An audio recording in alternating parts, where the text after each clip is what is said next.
تمہاری تو آنکھیں نہیں ہیں, تمہیں تو تمہارے ہی غم کی تمازت نے اندھا کیا, اور اندھے کی قسمت عصا اور روٹی کا ٹکڑا. یہ کتا جو دروازے پر دم دبائے ہوئے ہے تمہارا محافظ, یہ دریوزہ گر ہے, دریوزہ گر بھکاری, یہ دریوزہ گر ہے. اسے کوئی نان شبینہ, کوئی خواب دکھلا کے پسلا کے زنجیر کر دے یا دھتکار دے, اس کی قسمت یہی ہے. یہ کتا جو, اب کتے کو اگر آپ اس کو لیڈر اور ایم این اے یہ سب کو رکھتے کتے, یہ کتا جو دروازے پر دم دبائے ہوئے ہے تمہارا محافظ, یہ دریوزہ گر ہے. اسے کوئی نان شبینہ, کوئی خواب دکھلا کے پسلا کے زنجیر کر دے یا دھتکار دے, اس کی قسمت یہی ہے.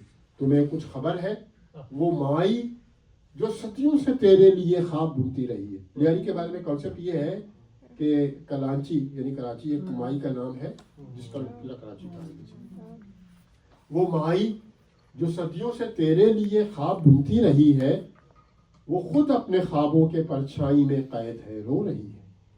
یہ کیا ہو رہا ہے, یہ کیا ہو گیا ہے, یہ تم تھے وہ جس نے سمندر کے سینے پر سر رکھ کے اس کی محبت کو پہلے پہل اپنی روح میں اتارا. سمندر سے تیری رفاقت, سمندر سے تیری محبت کہانی نہیں ہے. سمندر تک کٹیا جہاں سو رہے ہو, سمندر تھی دنیا جہاں کھو گئے ہو. سمندر جو سفاک ہے پر تمہارے لیے اس کے دل میں فقط مامتا ہے. سمندر رواں ہے, سمندر تو رکتا نہیں ہے. نکل کر تو دیکھو یہ پانی کہاں جا چکا ہے. خفا ہے وہ ہم سے, خفا ہے وہ تم سے, مگر پھر بھی تم کو ڈبوتا نہیں ہے. اگر وہ ڈبو دے تو برحق ہے, لیکن مگر پھر بھی ایسا وہ کرتا نہیں ہے کہ اب اس کے سینے پہ سڑکیں, عمارت, ہجوم و سیاست, لہو, روشنی, خواب, ہنگامے, نعرے, تشدد و نفرت کی دنیا بسی ہے. مگر تم کہاں ہو میں کب سے تیرے در کے آگے کھڑا ہوں, جہاں سوکھی مچھلی کی بو اور افلاس صدیوں کی گہری مشقت سے منجمد ہے.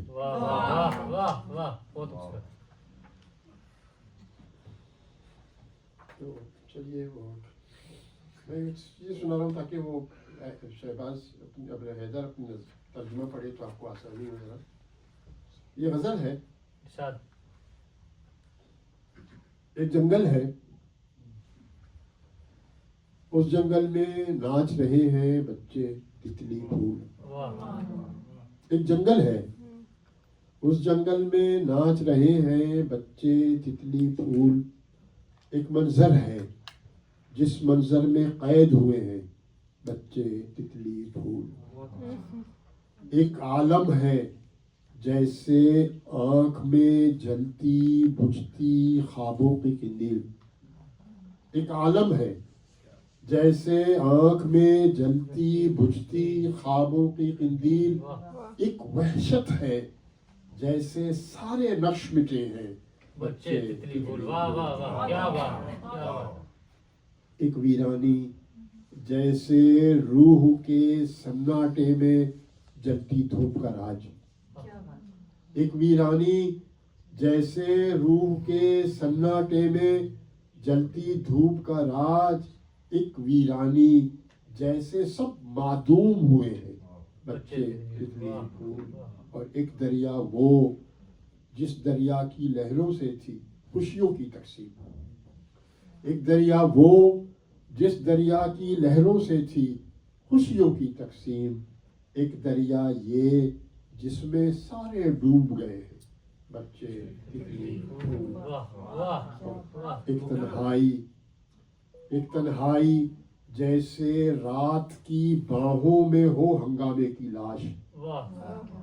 ایک تنہائی جیسے رات کی باہوں میں ہو ہنگامے کی لاش. ایک تاریکی جیسے سارے دیپ بجھے ہیں بچے تتلی پھول. اور ایک محرومی جیسے ہارے لشکر کا ہو تنہا ایک سوار. ایک محرومی جیسے ہارے لشکر کا ہو تنہا ایک سوار. ایک سناٹا جیسے سارے قتل ہوئے ہیں بچے بچے واہ واہ واہ مقرر واہ ایک محرومی جیسے ہارے لشکر کا ہو تنہا ایک سوار ایک سناٹا جیسے سارے قتل ہوئے ہیں بچے تتلی پھول اور ہم سے دانش کون سا ایسا جرم ہوا تھا جس کا دیا خراج ہم سے دانش کون سا ایسا جرم ہوا تھا جس کا دیا خراج قاتل گھر کی ساری پونجی چھین گئے ہیں بچے تتلی پھول جنگل ہے اس جنگل میں ناچ رہے ہیں بچے تتلی پھول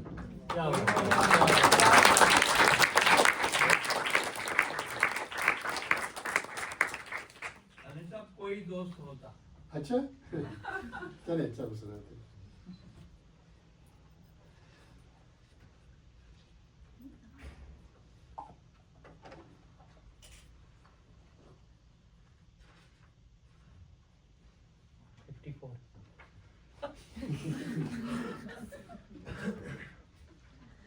ہاں کوئی دوست ہوتا کوئی دوست ہوتا یہاں اگر نہیں ہے کسی اجنبی دیش میں ہی صحیح پر کوئی دوست ہوتا کوئی دوست ہوتا یہاں اگر نہیں ہے کسی اجنبی دیش میں ہی صحیح پر کوئی دوست ہوتا کبھی اس کو لکھتے کراچی کے موسم میں حدت بہت ہے کبھی اس کو لکھتے یہ اصل میں سیلفی کا زمانہ نہیں تھا بھائی مسئلہ یہ ہے کہ وہ آپ کال کر کے جو ہے نا یہ جیب میں رکھا میں ویڈیو کال کر کے جو ہے پاکستان دوست سے بات کر سکتا ہوں تو وہ خط کا زمانہ تھا کبھی اس کو لکھتے کوئی دوست ہوتا یہاں اگر نہیں ہے کسی اجنبی دیش میں ہی صحیح پر کوئی دوست ہوتا کبھی اس کو لکھتے کراچی کے موسم میں حدت بہت ہے اداسی جو خود میرے دل کی اداسی ہے ہر گھر کے آنگن میں منحوس باہیں پھیلائے کھڑی ہے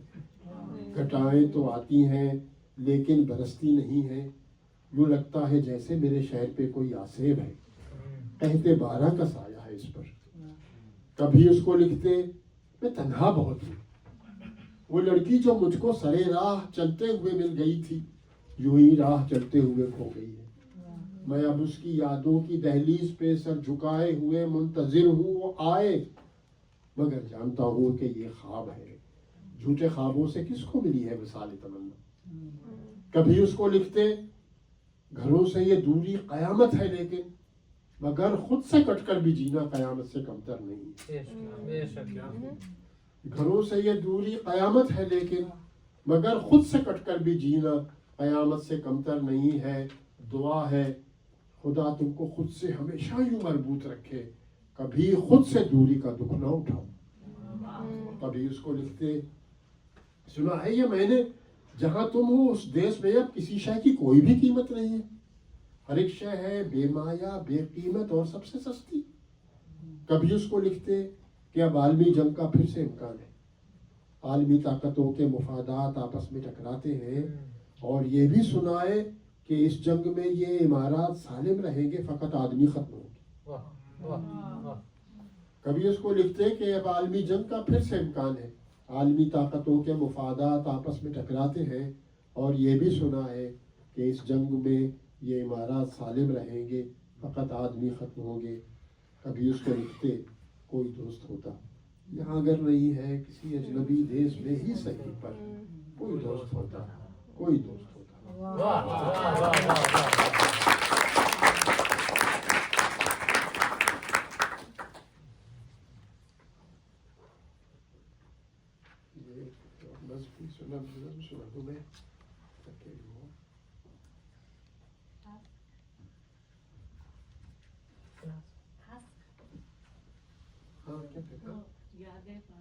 اچھا چلو کیسے یادیں باہر کر ہاں یہ یادیں پاگل کر دیتی کے ساتھ ایک عجیب ہے کبھی شاعر یہ جو لوگ شاعری واعری کر رہے ہیں نا ان کے لیے مشورہ ہے مطلب ہوتا یہ ہے نا ہاں ہوتا یہ ہے کہ شاعر کا اپنا ایک ذہنی وہ ہوتا ہے نا راؤ وہ سمجھتا ہے کہ جس طرح کی اس کی فیلنگز ہیں یا جو سوچتا ہے دنیا کو جس طرح سمجھتا ہے اس طرح سے لکھ رہا ہے تو وہ بڑی اچھی پوئٹری کر رہا ہے اور کبھی کبھی ایسے ہی کوئی اچانک کوئی چیز آ جاتی ہے سمجھتے ہیں کیا بکواس یار یہ بس کہاں اور یہ کہاں تو یہ یادیں پاگل کر دیتی ہے. ایسے ہی ہوا میرے ساتھ. اچھا یہ میں نے لکھ دیا, اچھا تو لگا تھا مجھے, لیکن میں پڑھتا نہیں تھا. اور یہ سارا دانش یادیں پاگل کر دیتی ہیں.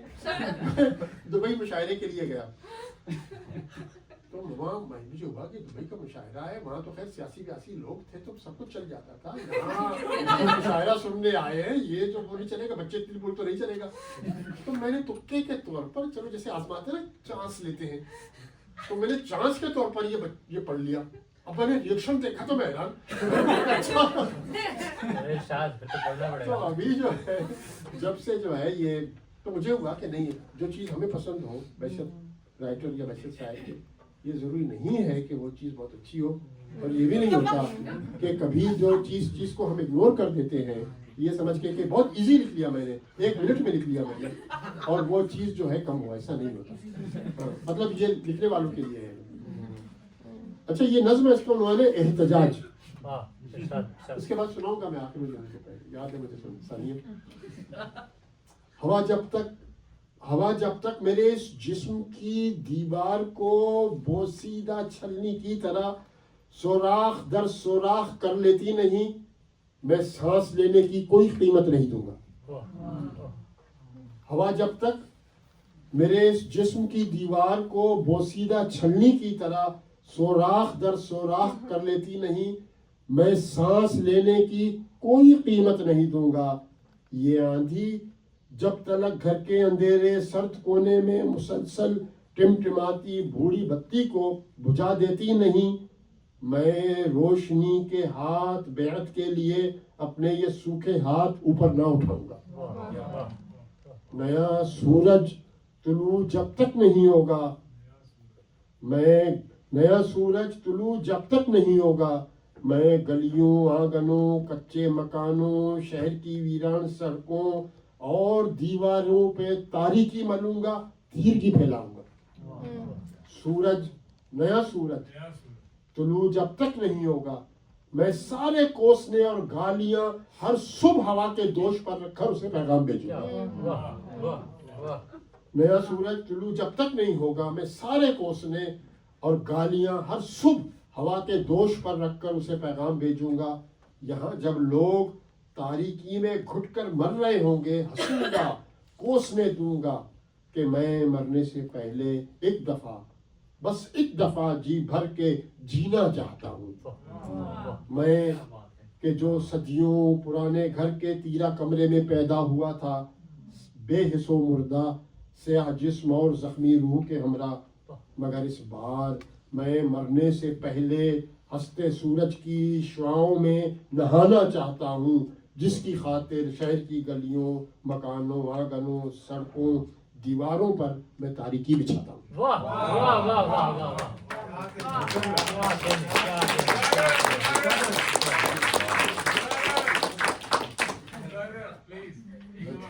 اچھا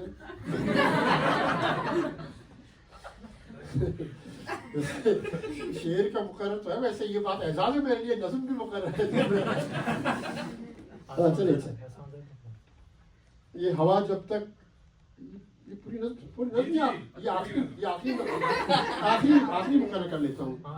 ہاں کہ میں مرنے سے پہلے ایک دفعہ, بس ایک دفعہ جی بھر کے جینا چاہتا ہوں.